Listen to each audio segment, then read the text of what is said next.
Sige. Excuse na mo. Oo, basta pa yan. Huwag nyo lang hawakan yung ano.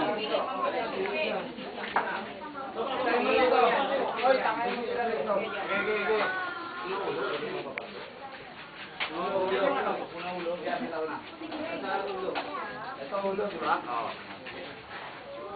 Yan, ganyan.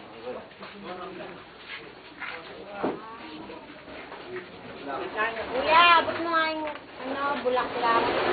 Yan, kuya, kahit ano dyan. Sabi mo, kahit ano dyan, kahit ano dyan.